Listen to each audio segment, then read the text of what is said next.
Formula ఈ car race కేసులో కేటీఆర్ వేసిన లంచ్ మోషన్ పిటిషన్ పై హైకోర్టులో విచారణ జరిగింది. ఏసీబీ విచారణకు తనతో పాటు లాయర్ను అనుమతించాలని కేటీఆర్ హైకోర్టులో పిటిషన్ వేశారు. దీంతో విచారణకు హాజరయ్యే ముగ్గురు లాయర్ల పేర్లను తెలపాలని కోర్టు తెలిపింది. ఈ ముగ్గురిలో ఒకరిని మాత్రమే విచారణకు అనుమతిస్తామని హైకోర్టు పేర్కొంది.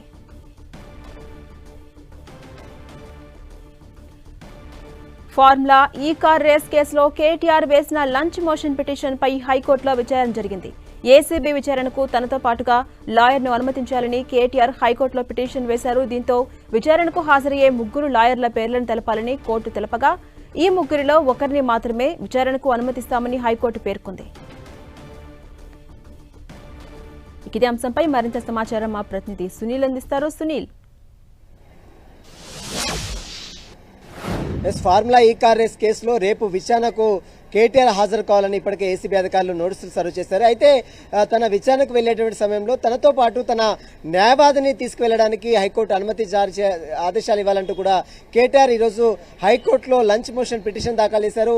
ఆ లంచ్ మోషన్ పిటిషన్ అనుమతించిన కోర్టు కొద్దిసేపటి క్రితమే జస్టిస్ లక్ష్మణ్ బెంచ్ ఈ లంచ్ మోషన్ పిటిషన్ పై విచారణ చేపట్టింది.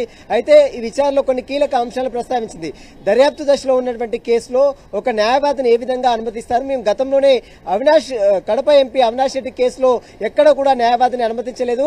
కేవలం విజిబుల్ డిస్టెన్స్ లో, అంటే కేవలం చూడడానికి మాత్రమే, అవినాష్ రెడ్డి చూడడానికి మాత్రమే అనుమతిస్తాం. కానీ ఆయన పక్కన కూర్చొని మొత్తం దర్యాప్తు అధికారి పక్కన కూర్చొని మొత్తం దర్యాప్తు క్వశ్చన్స్ ఏమడుతున్నారో ఏం చెప్తున్నాడో అది అలాంటి సిచ్యువేషన్ లో తాను అనుమతించే ప్రసక్తే లేదంటూ కూడా హైకోర్టు జస్టిస్ లక్ష్మణ్ బెంచ్ చాలా క్లియర్ గా ఆదేశాలు జారీ చేసింది. ముగ్గురిని, అంటే ఎవరైనా ముగ్గురు పేర్లు ప్రస్తావిస్తే ఆ ముగ్గురులో ఒక్కరిని మాత్రమే లోపలికి అనుమతిస్తాం. అది కూడా విజువల్ గా, కేవలం చూడడానికి మాత్రమే, కేటీఆర్ ని చూడడానికి మాత్రమే అనుమతిస్తాము. కానీ ఇన్వెస్టిగేషన్ దర్యాప్తు జరుగుతున్నటువంటి పక్కన కూర్చోవాలంటే మేము ఎట్టి పరిస్థితుల్లో అనుమతి ఇవ్వము. గతంలోనే నేనే అనుమతి ఇచ్చాను. గతంలోనే నేను అవినాష్ కడప ఎంపీ అవినాష్ జడ్జిమెంట్ లో కూడా ఏం జడ్జిమెంట్ ఇచ్చానో మీకు తెలియదా అన్నట్టు కూడా ప్రశ్నించింది. ఆ జడ్జిమెంట్ లో కేవలం అడ్వకేట్ ఒక్కరిని మాత్రమే, కేవలం అవినాష్ రెడ్డిని చూడడానికి మాత్రమే అనుమతించాము.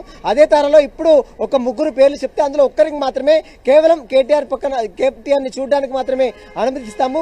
పక్కన కూర్చొని ఇన్వెస్టిగేషన్ చేస్తున్న సమయంలో పక్కన కూర్చోనంటే అనుమతించే ప్రసక్తే లేదంటూ కూడా చెప్పింది. అయితే ఈ చూడడానికి సంబంధించిన విజువల్ డిస్టెన్స్ సంబంధించిన ఫెసిలిటీ అసలు ఉందా లేదా అన్నది ఏజీ, అంటే అడిషనల్ అడ్వకేట్ జనరల్ రజనీకాంత్ చెప్పాలంటూ కూడా ఈ తదుపరి విచారణ 4 గంటలకు వాయిదా వేయడం జరిగింది. జలశ్రాణి, అలాగే సునీల్, లాయర్ తోటి రేపు విచారణకు కేటీఆర్ హాజరు కాబోతున్నారు. ఎన్ని గంటలకు ఉండబోతోంది? ఏ ప్రశ్నలు ఆయన ముందుంచబోతున్నారు? ఎలా ఉండబోతోంది విచారణ? రేపు 11 గంటలకు ఏసీబీ కార్యాలయం ముందు విచారణకు హాజరు కావాలని ఇప్పటికే కేటీఆర్ కి ఏసీబీ అధికారులు నోటీసులు సర్వ్ చేశారు. గతంలో ఇచ్చిన నోటీసులకు కేటీఆర్ వచ్చాడు, కానీ తన న్యాయవాదిని తీసుకుని వచ్చాడు. న్యాయవాదిని అనుమతిస్తేనే లోపలికి నేను వస్తాను, లేకపోతే నేను రాను అని అక్కడి నుంచి వెన్ని తిరిగిపోయిన సిచ్యువేషన్ మనం చూసాం. కానీ ఇక ఏసీబీ అధికారులు కరాఖండిగా చెప్పడంతో హైకోర్టుకి పిటిషన్ దాఖలు చేశారు. ఇప్పటికే హైకోర్టులో అతను వేసిన క్వాష్ పిటిషన్ కొట్టివేసింది హైకోర్టు.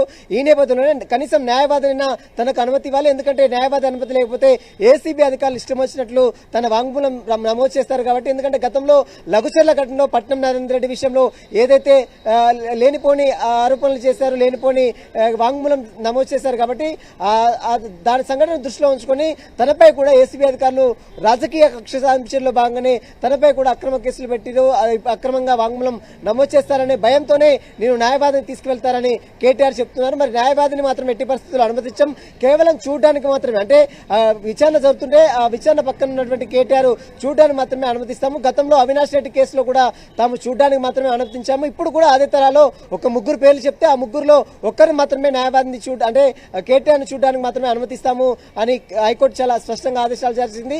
అయితే ఈ చూడడానికి ఈ ఫెసిలిటీస్ అసలు ఉన్నాయా లేవా కనుక్కొని చెప్పాలంటూ కూడా అడిషనల్ అడ్వకేట్ జనరల్ రజనీకాంత్ కి హైకోర్టు ఆదేశాలు జారీ చేసింది. తను మొత్తం తెలుసుకొని ఏసీబీ అధికారుల దగ్గర వివరాలు సేకరించి 4 గంటలకి పూర్తి వివరాలు సబ్మిట్ చేస్తామని మాత్రం అడిషనల్ అడ్వకేట్ జనరల్ రజనీకాంత్ కోర్టుకు చెప్పడం జరిగింది. ఈ నేపథ్యంలోనే ఆ పిటిషన్ ని 4 గంటలకు వాయిదా వేయడం జరిగింది. Right, thank you Sunil.